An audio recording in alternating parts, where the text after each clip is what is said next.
waking up. Trail niggas linking up. Link up, my nigga, let's link up. Already know, man. Let's go. It's about damn time. Oh, damn, almost knocked the light off up there. Man, you already know, man. It's your host, your boy, Ron the Don, my co-host for A Week in Wrestling, Allin, Xander. Man, it's time to get this celebration, this party started. It is all smiles, all vibes over here, man. Because you know what happened on Monday. I know you've seen it. Of and course. if you ain't seen it, you've been living under a rock because Jey Uso has finally did it. Jey Uso finished his story and won a singles championship in the WWE. You know, I ain't gonna lie. I had my doubts. I definitely had my doubts. But Monday Night Raw, main event, in the main event, Jey Uso came out with that W, man. Usually we get to Monday Night Raw and talking about all the shows later. We got to get to this right now. Man, how excited are you that Jey Uso is now the Intercontinental Champion, man?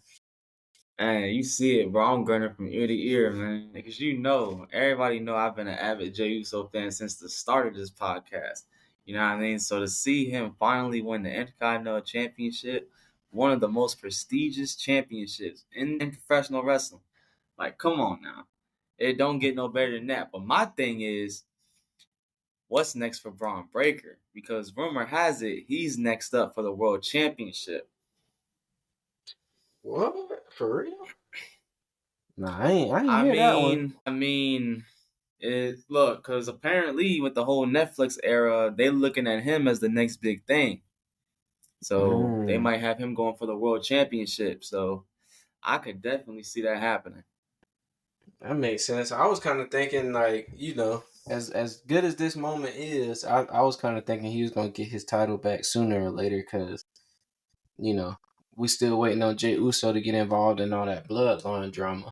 So, but see, it's a wait the and title change kind of did seem like a little quick, but at the same time, you never know. Because, I mean, at the end of the day, it probably could be, you know, some backstage politics or something like that going on because it did seem a little rocky. Maybe he wasn't fulfilling something, you know what I mean? Maybe they had plans, and I guess he wasn't fulfilling it, and they had him drop the championship. So, I mean...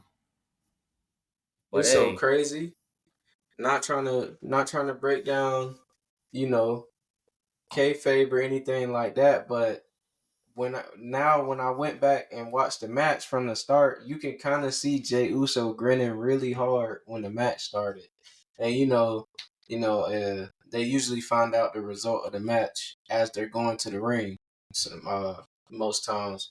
So I just thought that was a nice little. For the most part, yeah, like for the most part, they go over it. They go over all that stuff like before the show starts. They go over what, you know what I mean, like who's up, what's like the finish, stuff like that. So yeah, they definitely did, you know what I mean? But hey, y'all didn't hear this stuff from me. I don't know the ins and outs of pro wrestling, so y'all ain't hear that from me. Yeah, man, we ain't gonna give away all the secrets, but one person that's, you know, his comments has sparked a new segment on this show. You know, we've been talking about this. It's time to get into some Xander slander, ladies and gentlemen. Now, we already talked about Jey Uso winning that Intercontinental Championship.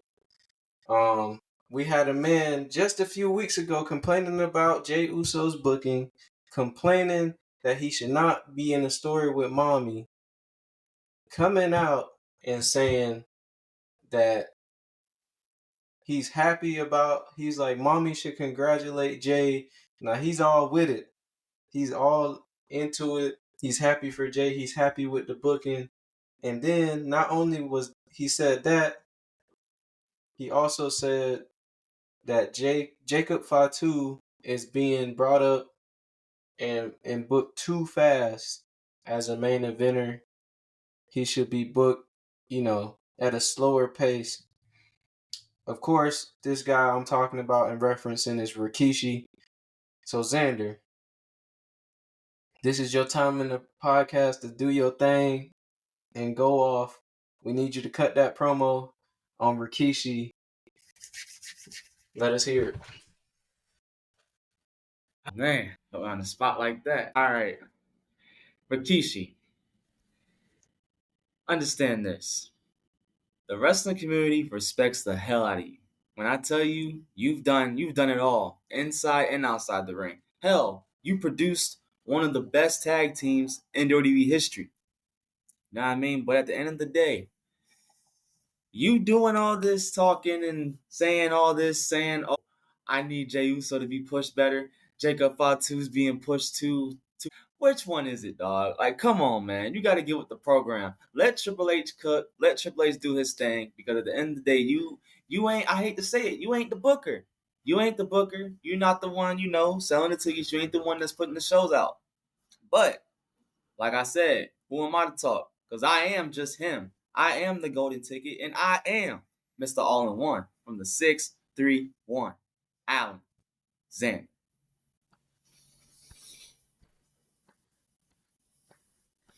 Ladies and gentlemen, promo class is now in session. You see it? That boy Xander, the future on the mic, in that ring, and it's still a line from CM Punk. Hell, maybe even in commentary. Ladies and gentlemen, Allin Xander. I mean, I do have a background in journalism, so the commentary thing isn't a reach now. Hey, that's what's up.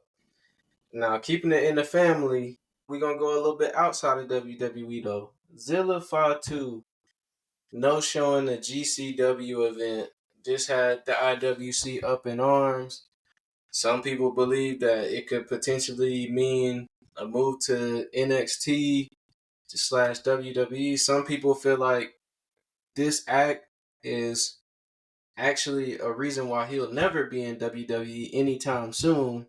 And not only has he shown GCW, he has also done it in ROW as well. What are your thoughts, if any, on these events circling Zilla Fatu? Man, see, that's the tough pill to swallow because I have been a very big supporter of Zilla Fatu. You know what I mean? Zilla Fatu You're is not actually, lying. like, honestly, believe it or not, Zilla Fatu was one of my dream opponents. That is someone that I would like to, get in the ring with when that time comes. But, the him no showing is just, it's gonna leave a bad taste in like a lot of like indie promotions' mouths. You know what I mean? So a lot of indie promotions aren't gonna want to like book him because, hey, what if he no shows? You know what I mean? So, but he's still reality of wrestling champ. So I mean, I think he got some. He's still in good grace with reality of wrestling. But I'm sure Booker T gave him, gave. I don't know. I don't know what goes on behind the scenes. If it's not, like pertaining to me, I don't know what's going on behind the scenes for some of these wrestlers. I don't know what some of these wrestlers are going through, but I mean, hey, it's got to be a reason though, because the person For that Zilla sure. shows, he presents himself the way Zilla presents himself on like, in front of a camera and stuff like that. I don't think he's that type of dude, but hey. I definitely respect it, man. Still sticking with outside of WWE, we're gonna get to some news. I guess it's not news. It's the whole situation has been kind of confusing.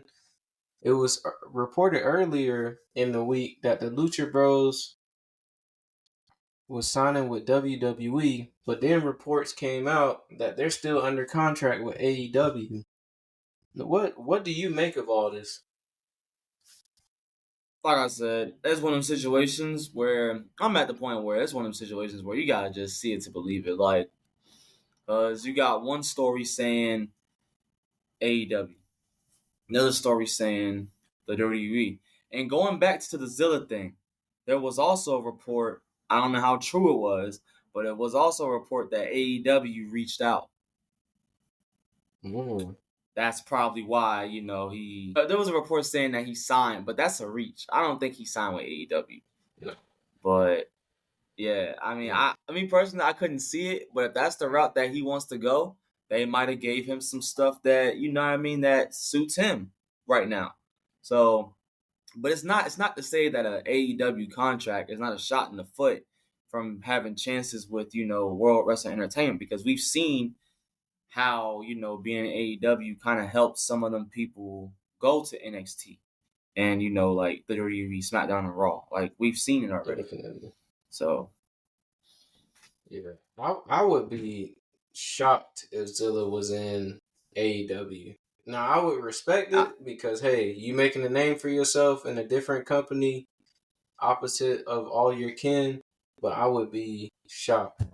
As far as yeah, I the mean, Lucha if you look Brother, at it, it's your own path. You live make card, you're yeah, craving your own path at the end of the day. So, I mean, I wouldn't bet against it. And his whole character is being like the main one. Like he's that one that everybody forgot about. Zilla Fatu. So, you know, hmm you can play it off like that. But back to Lucha Bros.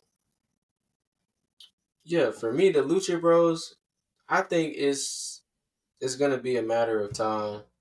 We've already seen, them taking off of AEW TV. Pac is now in the John Moxley faction, so they're not with him anymore. There's really no referencing of the Lucha Brothers that I've heard or seen on AEW TV in a minute. So I think it's just a matter of time. But I think this is AEW also leaking the reports because if the Lucha Bros are still under contract for a few more weeks or months, they know that they could sue WWE for even talking about it or doing deals behind closed doors. So I think that's why you got that. Speaking of people jumping ship, it's been reported that Miro, or if you know in WWE, you know him as Rusev, is looking to leave AEW. Um, we haven't seen or heard from Miro in quite a long time. Whew. What are your thoughts on that situation? Man, people forgot about him, man. But I'm sure if he was to come back, you know what I mean? If the story makes sense or whatever they're trying to accomplish with him makes sense, go for it by any means. But I mean, it's a lot different now. You know what I mean? Like the WWE has changed a lot since Rusev or Miro has been there.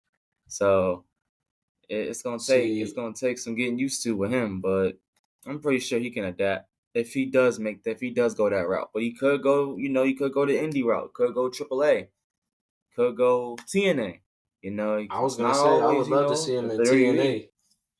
Yeah, TNA, That and also if he does sign with TNA, that doesn't mean that he can never go there to WWE because because they're having that merger right now. So mhm. Speaking of uh, never going to WWE, Mercedes Monet, she had some recent comments claiming that at this point, seeing how everything is playing out in AEW, she doesn't believe she will ever go back to WWE. And one of the main reasons she left WWE in the light of the new Netflix docu-series on Vince McMahon, she didn't like the way that her former chairman talked down to her when she was with the company.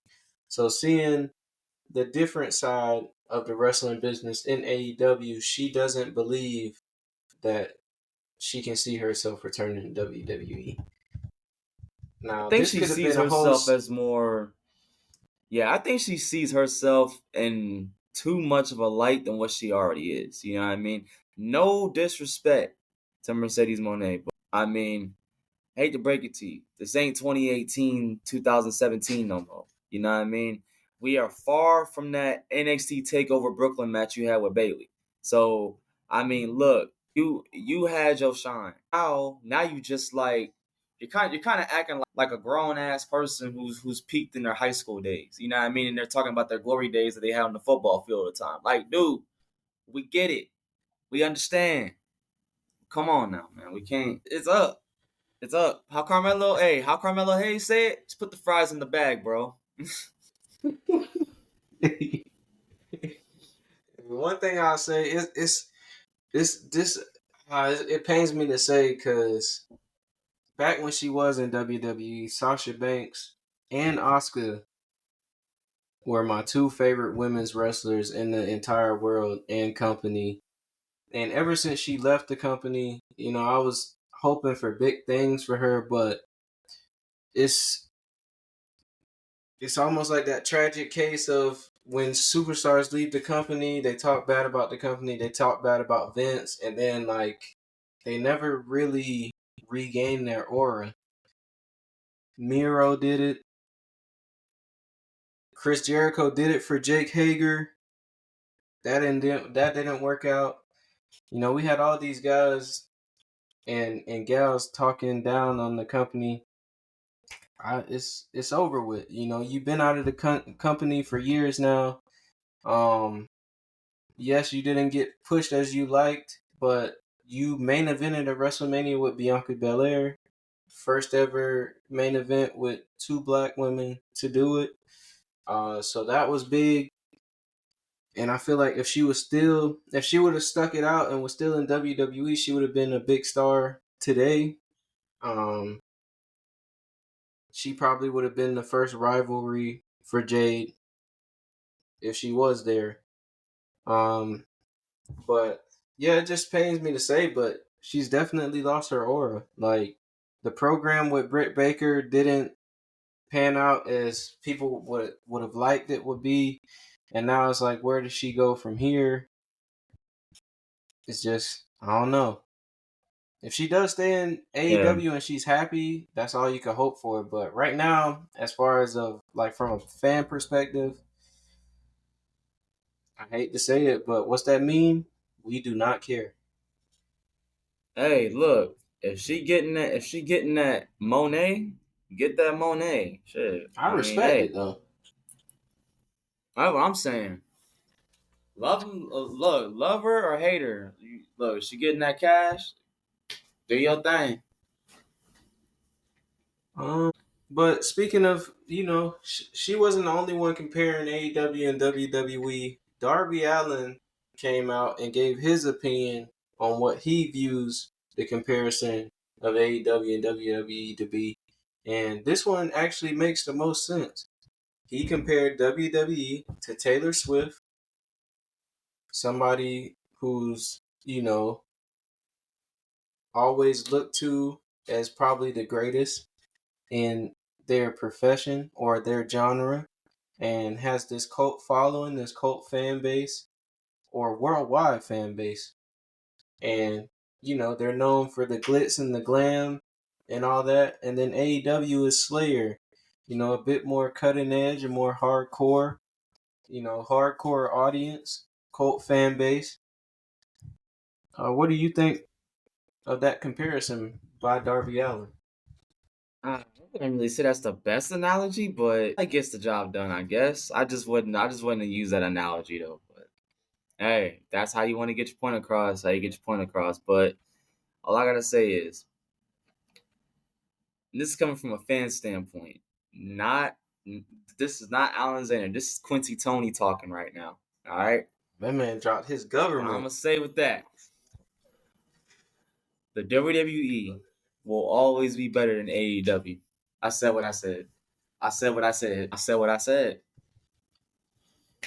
I mean, look who left AEW to go back to WWE, bro. We got names like CM Punk, Cody Cody Rhodes. Rhodes, Like, Jay come Cargill. on, man. Like, Hey, I'm this is laughing. just people that.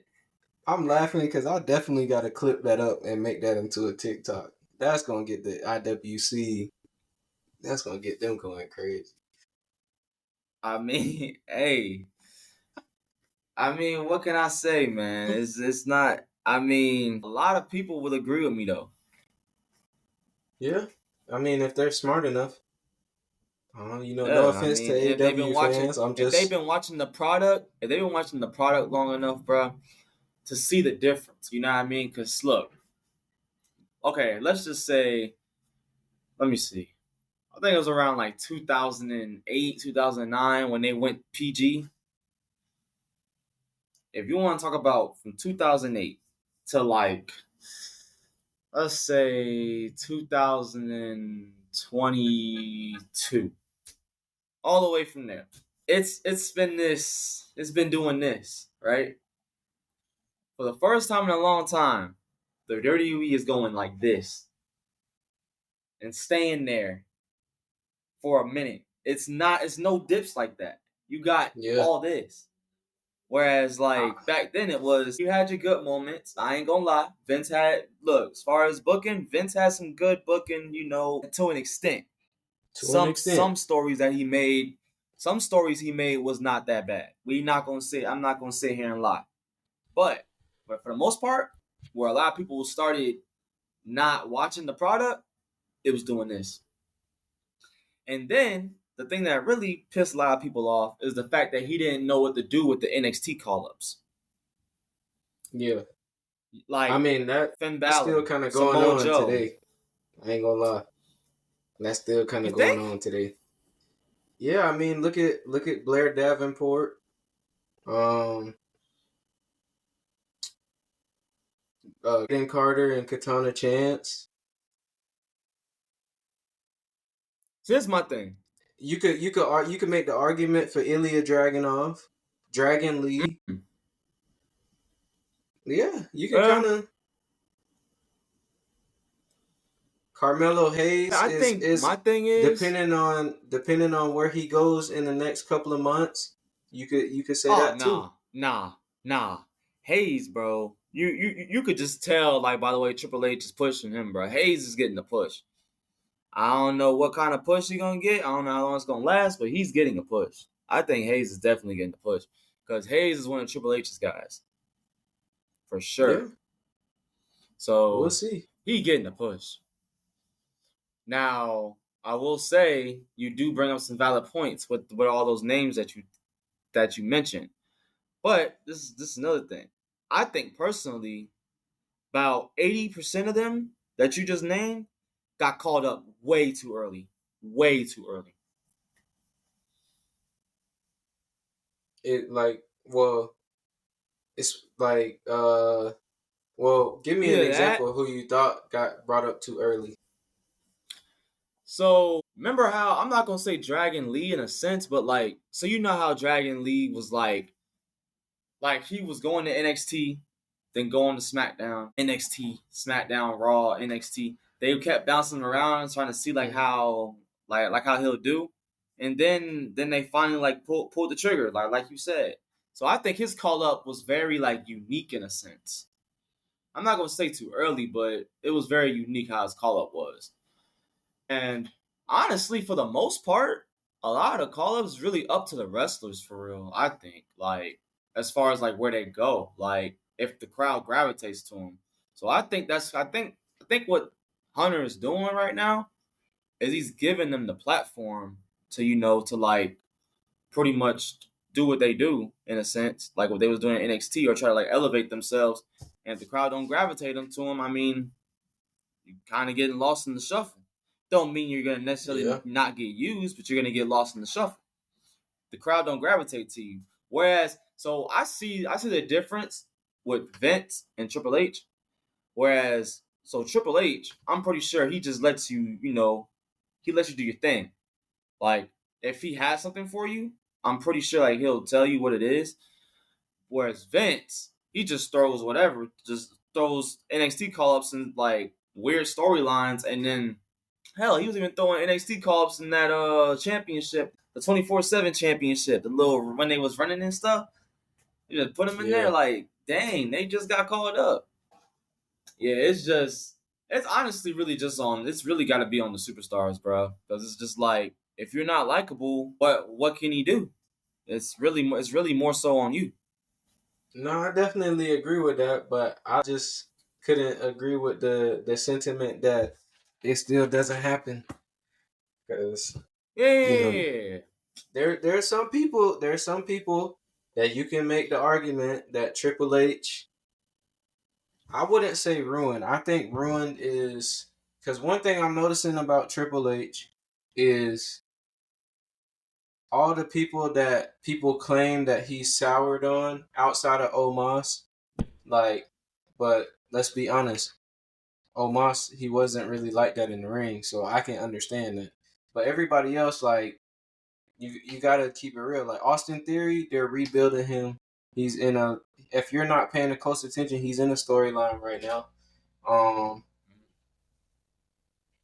Now who else? They said Braun Strowman. He's in a big program with Bronson Reed right now.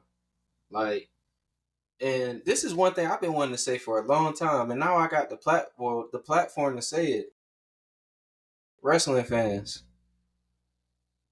I gotta get close. Wrestling fans, there's a reason there are winners and losers. Not everybody can win. Not everybody's gonna get a push. Somebody has to be a loser.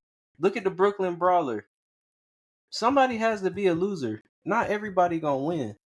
So just because somebody is losing and on a losing streak doesn't mean that their career is over and they're not getting pushed.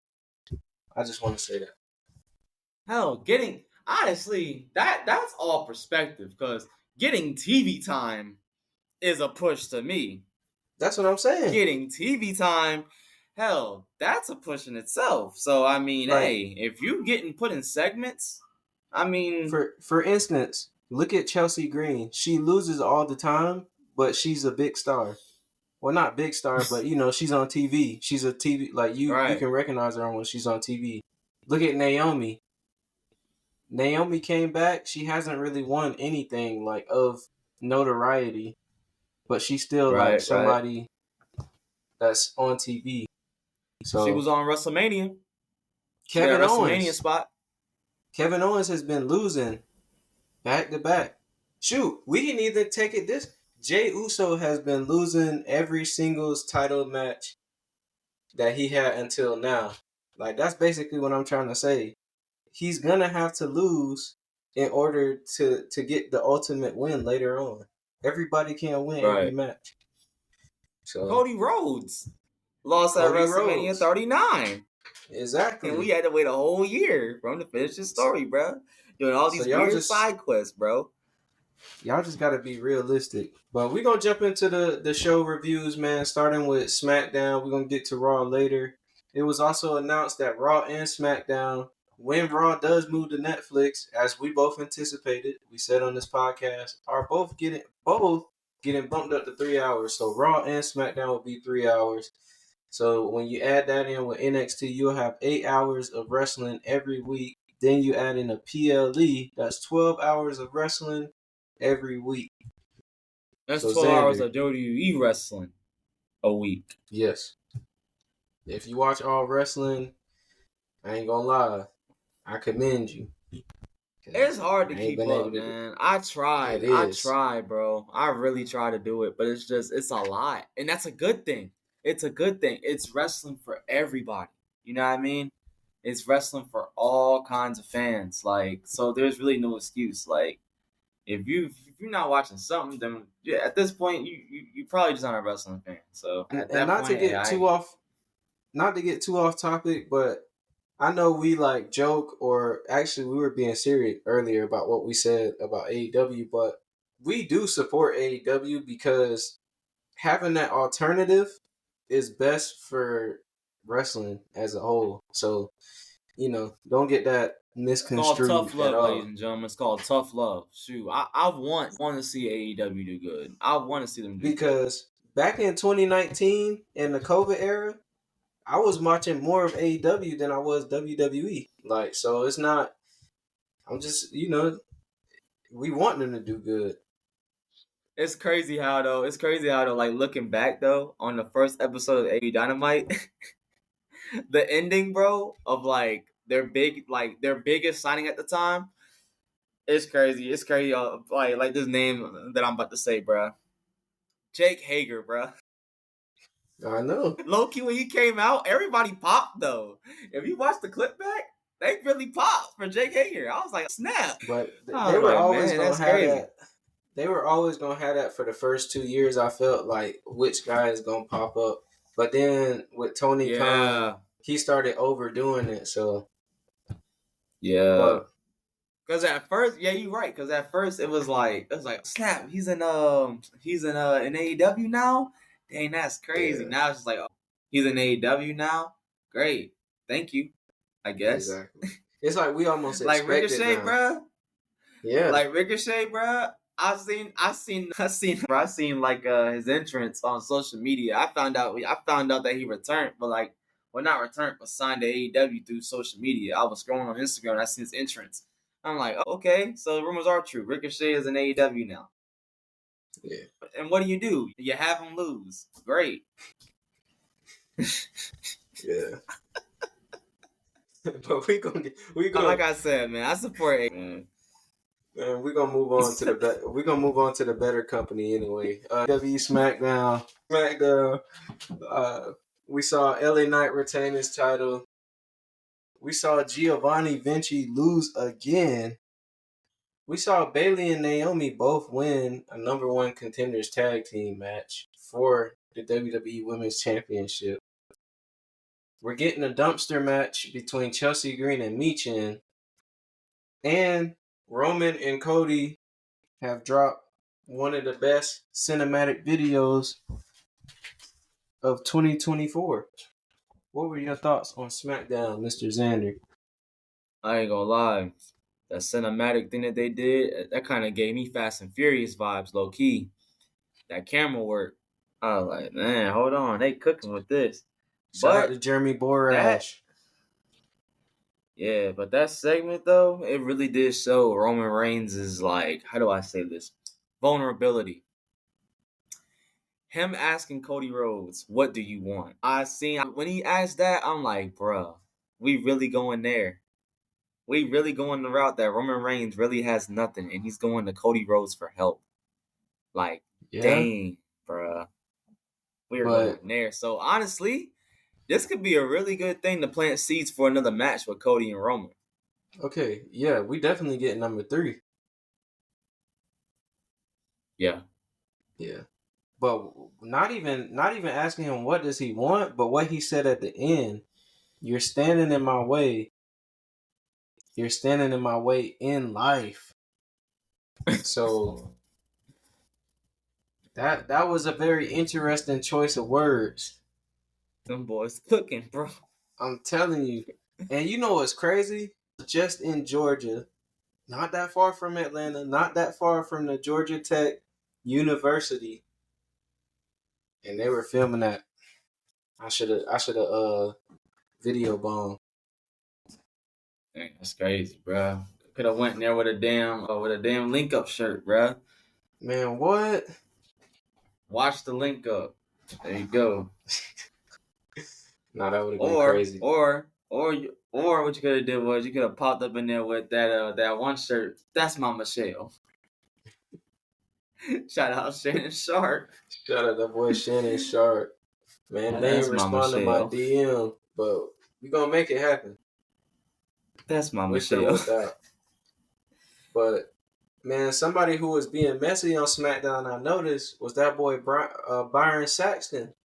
He was trying to get KO's thoughts on this cinematic video of Roman and Cody, because this whole time, as you alluded to it on the last pod, Kevin Owens been helping Cody fight against the bloodline this whole time. And now Cody is taking upon himself to team with Roman Reigns against the bloodline. And at the end of the main event, it ended in a DQ. Cody came out to save. KO was having a lot of doubts. Where do you see this going? Now, before I give my take on that, I gotta talk about that finish. SmackDown. What happened? Why is the DQ a result of Tama Tonga pulling Kevin Owens out the ring? How is that a DQ? There was no chair. There was no sledgehammer. There was no kendo stick. There was not even a slap to the referee's face. Y'all DQ'd him from pulling him out the ring? A typical wrestling move. You already know that they was running out of time. They're like, you know what? Let's wrap this up. We going home. But I will say, though, that they planting them seeds, though. They planting them seeds for Kevin Owens to do what I think he's going to do. And when it happens, I don't know how the crowd going to take to it, but it makes sense as to why you could see him doing it. It makes perfect sense. This is what I would do, though. this might sound crazy, but this would be fire. I feel like this is all setting up for War Games. Um, Now I could see Kevin Owens and Randy Orton and Cody Rhodes being on the team. Then Roman joins them. Then Cody and KO cancel last minute. And then what you could do is you bring in the Usos. That'll be crazy, WWE, if you did that. And then I if you seen throw this another thing person on the bloodline side. So I seen this video on TikTok where this girl was explaining the fact that Jey Uso's story that he's in right now is really just a side quest to the story that he's been trying to tell this whole time. And that's bringing something back to the bloodline.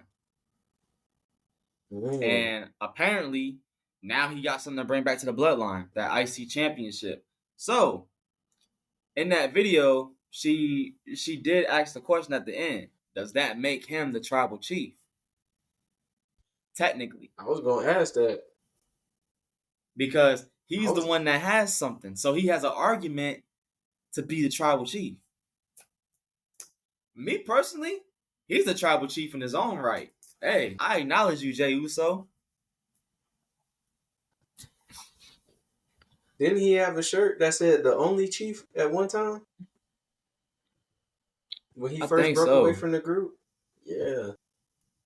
I believe so. But I will be right back.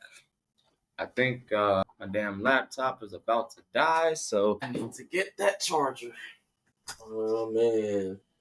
Well, it's time for your weekly 101 with yours truly, Ron the Don. I love and appreciate all of y'all for watching this pod, supporting, man. Definitely ask that you like, share, comment, and subscribe. If you're watching us live after we finish this, stay tuned. We got a bonus episode we shooting. And don't forget to tune in. Just dropped the pod with Key Loves Locks. Did a retwist live on the pod. So if you're interested in that, definitely go tap in. But that was one-on-one time with yours truly, Ron the Don. Now Xander's back. Dang, so I guess Ron the Don over here, he over here turning heel and babyface more times than the Big Show ever did, ain't it? Yeah. I told you I'm a tweener. I just react to the audience. I'm John Cena. John Cena ain't no tweener though. That's what you think. Not when you think that until he took out that golden shovel. You saw what he did to Wade Barrett in the Nexus.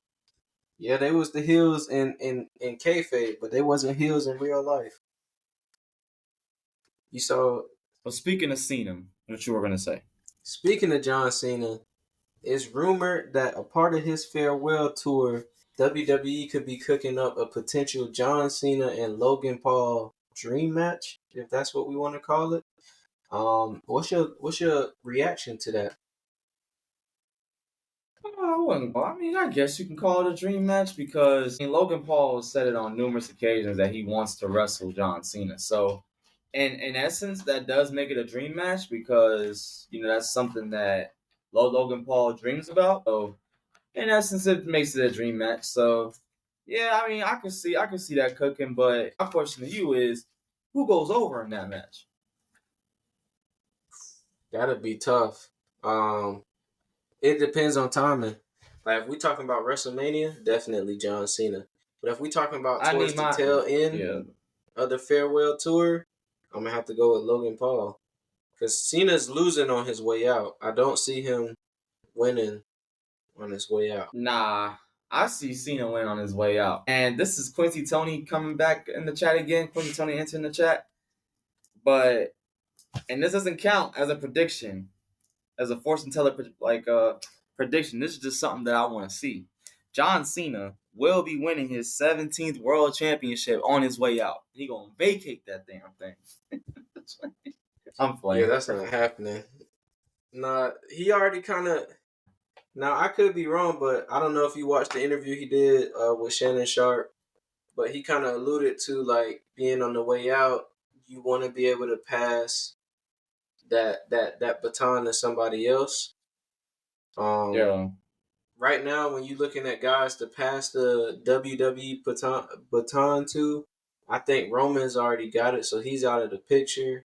But you look at guys like Cody Rhodes, a Braun Breaker, Carmelo Hayes, Trick Williams, um, Jay Uso, Logan Paul, Grayson Waller. You know, those guys you could potentially pass the baton to. I think he's gonna lose on his way out. Oh, we're Kurt Angle definitely did getting a it John Cena versus Grayson Waller match. for sure. But nah, look, we're not even gonna mention that Baron Corbin versus Kurt Angle match. We're not even gonna mention that, bro. Cause me personally, I think that match, bro, Vince McMahon did my boy Kurt Angle bogus Bogus as hell. with that because first off, he a Hall of Famer. At the time of that match, he's a Hall of Famer. And you have him lose like that on his farewell match at And the WrestleMania that was known for the big LED screen as your bruh. That's crazy, man. I still it's a lot of things that I really have not. That's why I said, dude, like it's good to have an alternative because there's still some things that I'm still shaking off from what Vince did, bro. gave you PTSD, huh? Yes, bro. I ain't forget. Look, man, I ain't forgiven for a lot of stuff that he did, man. As far as booking Man, wise, well, I ain't never gonna forgive him for 2018 through 2020 Monday Night Raw because that was like the worst Monday Night Raw span in history. did you see any of the Monday Night Raws? Like, did you ever go back and watch them? No, hell no. I can't do it, Knew it bro. was over when Bobby Lashley when they brought out his three sisters. I knew it was over then. I was like, yep. I literally like this was the first time in my life since I started watching wrestling where I went consecutive weeks without watching Monday Night Raw. I kid you not. The only thing I used to watch was NXT because there was NXT Black and Gold because they had Velveteen Dream, Aleister Black, Adam Cole, those guys. NXT UK because they had Walter, who we know now as Gunther, Pete Dunne, Tyler Bate, and SmackDown Live. That was when Shane McMahon was the best in the world. But Yo, I actually stopped watching Monday Night Raw. Like, I ain't gonna lie. Back then, it was low key cringe to be a WWE fan, bro. yeah, Like, because you could not you defend got it. caught. You got caught watching that. They like, what the heck? What the hell is this? You can't defend it, man. You gotta just be like, "Tss. Look, man. Look, It man. was I'm here bad. for a long time. I'm here for a long time. Not a good time right now. It's definitely been some ups and downs, bro. Definitely. But we're gonna jump into the ups. Monday Night Raw was crazy. The show started off crazy with Bronson Reed and Braun Strowman still battling. We also found out that Dominic Mysterio was gonna be hanging up in a shark cage by the time Bad Blood rolls around. Dragon Lee finally won a match. He defeated Carlito. Karrion Kross is getting in Miz's ear. Reed and Braun Strowman almost tore down the arena. It was announced that next week we getting a last man standing match, and they had a fire video package for that match. We also got a little teaser with the quote "Fate is woven." It's speculated that this could signal the return of the Viking Raiders. We got a fire promo from Damian Priest. New Day lost against American Made, and Xavier Woods went crazy on Rey Mysterio. And of course, as we started off the show, you already know your boy Jay Uso is your new Intercontinental Champion, defeating Braun Breaker in the main event of Monday Night Raw. So, Xander, what were your thoughts on this episode of Monday Night Raw? A lot to take in. But one thing I will say, Dominic Mysterio being hung up on in a cage, bruh. in a shark cage. Just because you just can't stay, you cannot stay out of their business. So you know what? They gotta raise you up high. And even that might not even stop him, to be honest. Cause you know Dom, he got something plotting for everything. Hey, But as that far boy as Dom been everything else behind that bars happened, before. oh yeah. Yeah, he used to it, he'd be alright. But I still can't get over the fact that Jey Uso finally did it, man. That was the highlight of the night right there. I even seen a video on Facebook where a little kid, right? Probably about like 5, 6 years old, had the same haircut and everything as Jey Uso, bro. He won the title. Kid started crying, bro. Tears of joy. I'm like, you know what? That stuff right there, bro. That's why like I pursue this. You know what I mean? I pursue to be a professional wrestler because I want to pour emotion to people like that. You know what I mean? I want a kid to be happy, you know, when he see me win my first championship or something. You know what I mean? So that's why stuff like that is why I do what I do. Is why I'm striving to be a wrestler right now. So, but yeah, man, Raw, very solid. Definitely, this Monday Night Raw was crazy. I'm actually excited for the next Monday Night Raw. I think Bronson Reed and Strowman gonna tear down the house. Um, American Made finally won a match since they became American Made. Well, they did beat the old Alpha Academy, but that don't count. And Xavier Woods, They count. They a tag team. That don't count. bruh, they a bummy They not tag legit. team. Nah, they bummy. They not legit no more. Nah, free I Otis, mean, hey, man. bro, you gotta give. Look, bro. At the end of the day, you gotta give Maxine Dupree her flowers, bro. She For been sure, I'm not improving. talking She been about her. improving low key.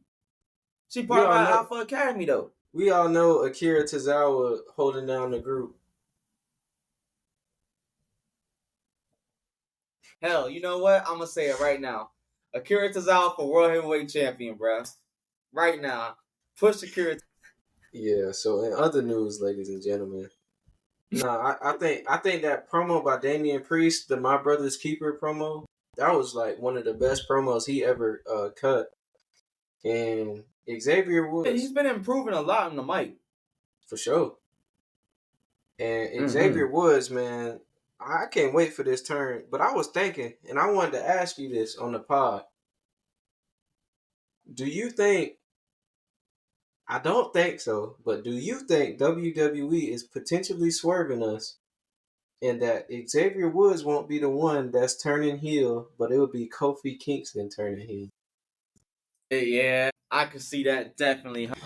Cause I mean, look, Kofi Kingston, he ain't trying to be the one on that side of the stick. You know what I mean? So he gonna try to get him first. Mm-hmm. And then what's gonna happen is he gonna say, "I see it a mile away. You've been plotting against me, this, that, and the third." And then Kofi Kingston be that one to turn heel. Honestly, Kofi Kingston could use a refresh. So, cause I don't think he's ever been heel before. Well, he was heel in the New Day. Yeah. When they was little heels, you know what I mean. But he wasn't really like a heel. He was one of them like cowardly heels. You know what I mean? In the New Day, they was like the cowardly heels. So, I mean, this could be a refresh for Kofi. Definitely. He ain't really got. Who knows how much time he got left in WWE? You know. For sure. And I could definitely see it. And the reason I can see it too is even though I don't think it's gonna happen, but I can see it happening based off of Xavier Woods is not wrong. Last week he had the match won. The LWO interfered because Kofi Kingston told him to. Kofi Kingston has been making decisions without consulting Xavier Woods. So if you ask me, Kofi Kingston the one trying to sabotage the group. But hey, you know, as we always say on this show, we are not bookers. Not a booker. So, Nope. some other wrestling news before we get on out of here. We saw Stephanie Vacure show up on NXT. Says she's waiting on the other side. Of course, NXT is set to debut on the CW network this upcoming week. So that's gonna be exciting. Whoever wins out of Roxanne and Julia, they're gonna have to run into her. And then, as we're recording this, AEW Grand Slam is happening. But next week on AEW, we're getting the highly anticipated rematch of Ricochet versus Will Ospreay. Now, what are you expecting from this match? From Will Ospreay and Ricochet, Mm-hmm. I'm expecting a banger. To be honest, I'm expecting a banger because Okay. them boys can fight. Them boys can fly. Let me say that. Them boys can fly. So you're gonna see a lot of high fly, fast paced action. So if you into that, watch that match because that match definitely gonna be fast paced for sure. Definitely. And also, we saw Seth Rollins at the Bears and Colts game getting thrown over the guardrail by Ty Hilton and then kicked out. What was your reaction when you saw this video? Man, that security guard could have let him back up to his seat. Like, come on, man, that's Seth Rollins. He ain't no streaker.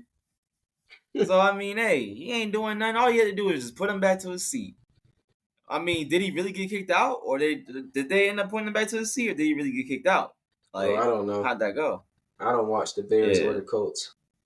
So yeah, I'm a Ravens fan, so I don't know either. Shout out to them. I'm gonna need y'all to knock them boys off this Sunday. But before we head on out of here, anything you want to say to the lovely people? Oof, man, I'm just preparing for this double header that Wildcat Sports is putting on. October 5th and October 6th, we got 2 shows. So that's gonna be something right there. So I will have more details next episode, so stay tuned for that. But other than that, follow us on all social medias, and that's it. I'm Allin Xander. This is Ron the Don. You like that? Yeah.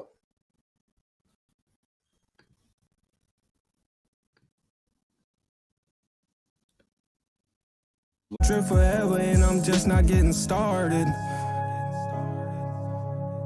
That's the one. Yeah.